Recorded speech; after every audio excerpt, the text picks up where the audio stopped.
آتش بازی ہے، سب سے پہلے میں والدین سے گزارش کروں گا کہ وہ اس بات کے ذمہ دار ہیں کہ اپنے بچوں کی ذہن سازی کر لیں۔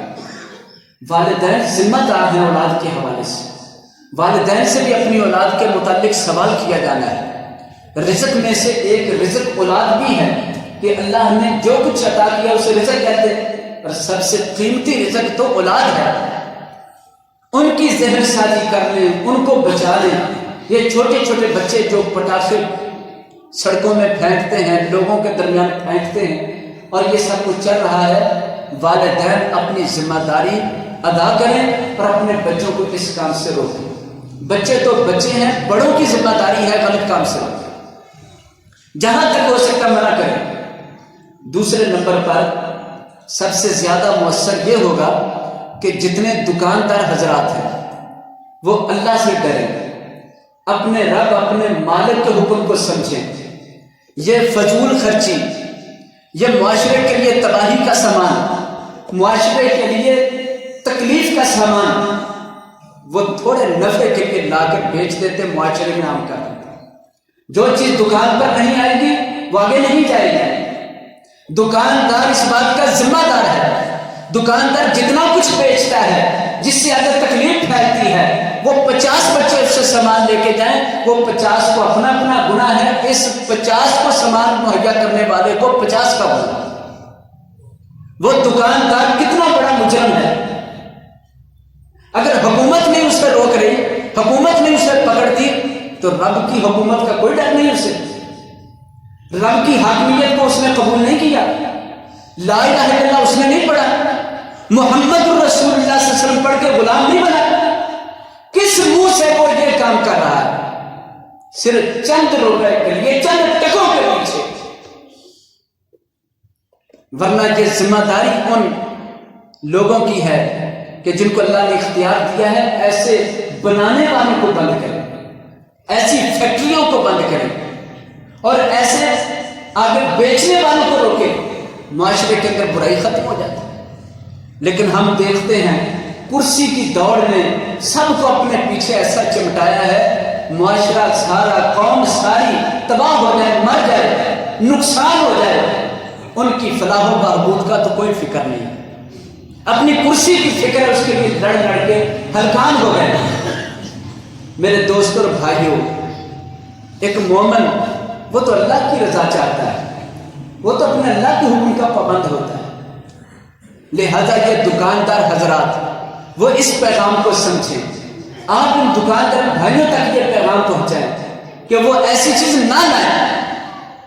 یہ مارچ کا مہینہ ہے، اس میں جشن بہارا کے نام پر پتنگ بازی کی جاتی ہے، بسنت منائی جاتی ہے۔ انتہائی غیر شرعی عمل ہے، غیر شرعی کھیل ہے۔ کھیل کھیل میں کتنوں کی جانیں گئی، کتنوں کی گردنیں کٹی ہیں۔ بہت سارے مفکرین وہ اسے قاتل کھیل کہتے ہیں، انسانیت کی قاتل ہے یہ کھیل۔ بچے چھتوں سے گرتے ہیں، ماؤں کی بات نہیں مانتے، والدین کی بات نہیں مانتے، اور وہ چھتوں پر چڑھ کر یہ پتنگ کرتے ہیں۔ کوئی پتنگ پکڑتے ہوئے کسی شے کے نیچے آ جاتا ہے، منہ اٹھا کے بھاگتے جاتے۔ رسول اللہ صلی اللہ علیہ وسلم کے دور میں پتنگ نہیں تھی، کبوتر بازی تھی۔ آج کل بھی کئی لوگ کبوتر اڑاتے ہیں۔ آپ صلی اللہ علیہ وسلم نے ایک شخص کو دیکھا، وہ بھاگا جا رہا منہ اوپر کو اٹھا کے۔ آپ نے دیکھا اوپر کیا شے ہے، کیونکہ بندہ جدھر چلتا منہ تو ادھر ہوتا ہے، اس کا منہ اوپر ہے اور بھاگا جا رہا ہے۔ آپ نے اوپر دیکھا تو دیکھا کہ اوپر ایک کبوتر ہے یا کبوتری ہے۔ آپ صلی اللہ علیہ وسلم فرمایا شیطان شیطان کے پیچھے۔ یہ الفاظ کتنے سخت ہیں۔ یہ شیطان ہے، اور یہ جس طرح منہ اٹھا کے بھاگ رہا ہے، تو کیا پتنگ پکڑنے والے اس طرح نہیں بھاگتے؟ پتنگ اڑانے والا جو کچھ کرتا ہے، گرتا ہے نیچے، دوسری تیسری منزل سے گرتا ہے، کیا ان کا حال بالکل یہ نہیں کہ منہ کدھر ہے اور جہاں کدھر کو رہا ہوتا ہے؟ جو چیزیں نقصان دہ ہیں ان کے گناہ کے اندر دکاندار شامل ہے، تاجر شامل ہے۔ سگریٹ بیچنے والے بڑے شوق سے بیچتے ہیں۔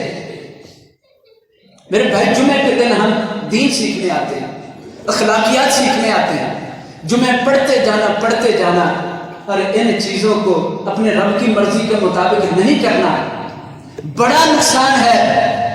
یہ نقصان تب معلوم ہوگا جب دنیا سے آنکھ بند ہوگی، موت کا فرشتہ سینے پر آ بیٹھے گا، ادھر سے سانس بند ہوگی، وہ سارے جو پردے تھے کھل جائیں گے، پھر کہے گا ہائے افسوس کوئی مجھے بتانے والا نہیں تھا، ہائے افسوس بتانے والے نے بتایا میں ماننے والا نہیں تھا، میں معمولی سمجھا رہا۔ یہ سگریٹ بیچنے والے کتنا بڑا جرم کرتے ہیں۔ سگریٹ کی ڈبی پر لکھا ہے، لوگ مولویوں کی باتوں پر تو نہیں یقین کرتے کہ فتویٰ لگا دیں گے، یہ فتویٰ ہے، حرام حلال پوچھنے لگ جاتے ہیں۔ میرے بھائیوں کو فتویٰ کمپنی خود لکھتی ہے، کوئی ڈاکٹر نہیں کہہ سکتا کہ آپ اسے استعمال کیا کرو، کوئی نہیں کہہ سکتا، ایسا پکا فتویٰ ہے۔ ایک کینسر نہیں، کئی قسم کے کینسر کا باعث سگریٹ ہے، اس کے باوجود دکاندار بیچنے والا بھی کلمہ پڑھتا ہے، پینے والے کو دیتا ہے وہ بھی کلمہ پڑھنے والا ہے۔ یہ امتی کا دشمن ہے۔ یہ کس طرح پیارے نبی کی امت کا ہمدرد ہو سکتا ہے، یا نبی پاک کی امت کے لیے خیر خواہ ہو سکتا ہے؟ ہمیں تو حکم دیا گیا ہے پیارے نبی کی امت کی خدمت کرنا، نبی کی امت کی خدمت کر کے ان کو راضی کر کے جنت کمانا ہے۔ یہ انتہائی نقصان دہ چیزیں، ان سے تھوڑے تھوڑے پیسے کما کر لوگ سمجھتے ہیں ہم نے محل بنا لینا۔ ملنا وہ ہے جو نصیب میں ہے، اور نصیب انسان کے لیے کوشش کر کے حلال حاصل کرنے کی کوشش کرنے کا حکم ہے کہ آپ حلال ذرائع سے حاصل کرو۔ میرے دوستوں اور بھائی، سب سے پہلی ذمہ داری والدین کی ہے، وہ ان پٹاخوں سے اور ان آتش بازی کے سامان سے اللہ سے معافی مانگے، وہ یہ چیزیں نہ لینے دیں۔ اپنے بچوں کو سمجھائیں، یہی سمجھانے والی چیز ہے کہ ہم اللہ کے بندے ہیں، ہم شیطان والے نہیں، کیونکہ قرآن فرماتا ہے سورہ بنی اسرائیل میں فضول خرچی نہ کرو۔ فضول خرچی کرنے والے شیطان کے بھائی ہیں۔ ان المبذرین کانوا اخوان الشیاطین۔ یہ جملہ ہی سن لیا جائے تو میرا خیال ہے رب کا جملہ بڑا وزنی ہے، اللہ کا فتویٰ بڑا پکا ہے۔ فضول خرچی کرنے والے شیطان کے بھائی، کن کا بھائی بنایا جا رہا ہے؟ شیطان کے ساتھ ان کو برادر بنایا جا رہا ہے، اور وہ بندہ کہ میں مسلمان ہوں، میں بڑا پکا ہوں۔ یہ فضول خرچی اپنے اولادوں میں بند کرنی ہوگی، اور پھر جو اس چیز کو لا کر بیچتے ہیں وہ اللہ سے ڈر جائیں، معاشرے کی بددعائیں نہ لیں، بوڑھوں کی بددعائیں نہ لیں، بیماروں کی بددعائیں نہ لیں، ہمسایوں کی بددعائیں نہ لیں، وہ نمازیوں کی بددعائیں نہ لیں، عورتوں کی بددعائیں نہ لیں۔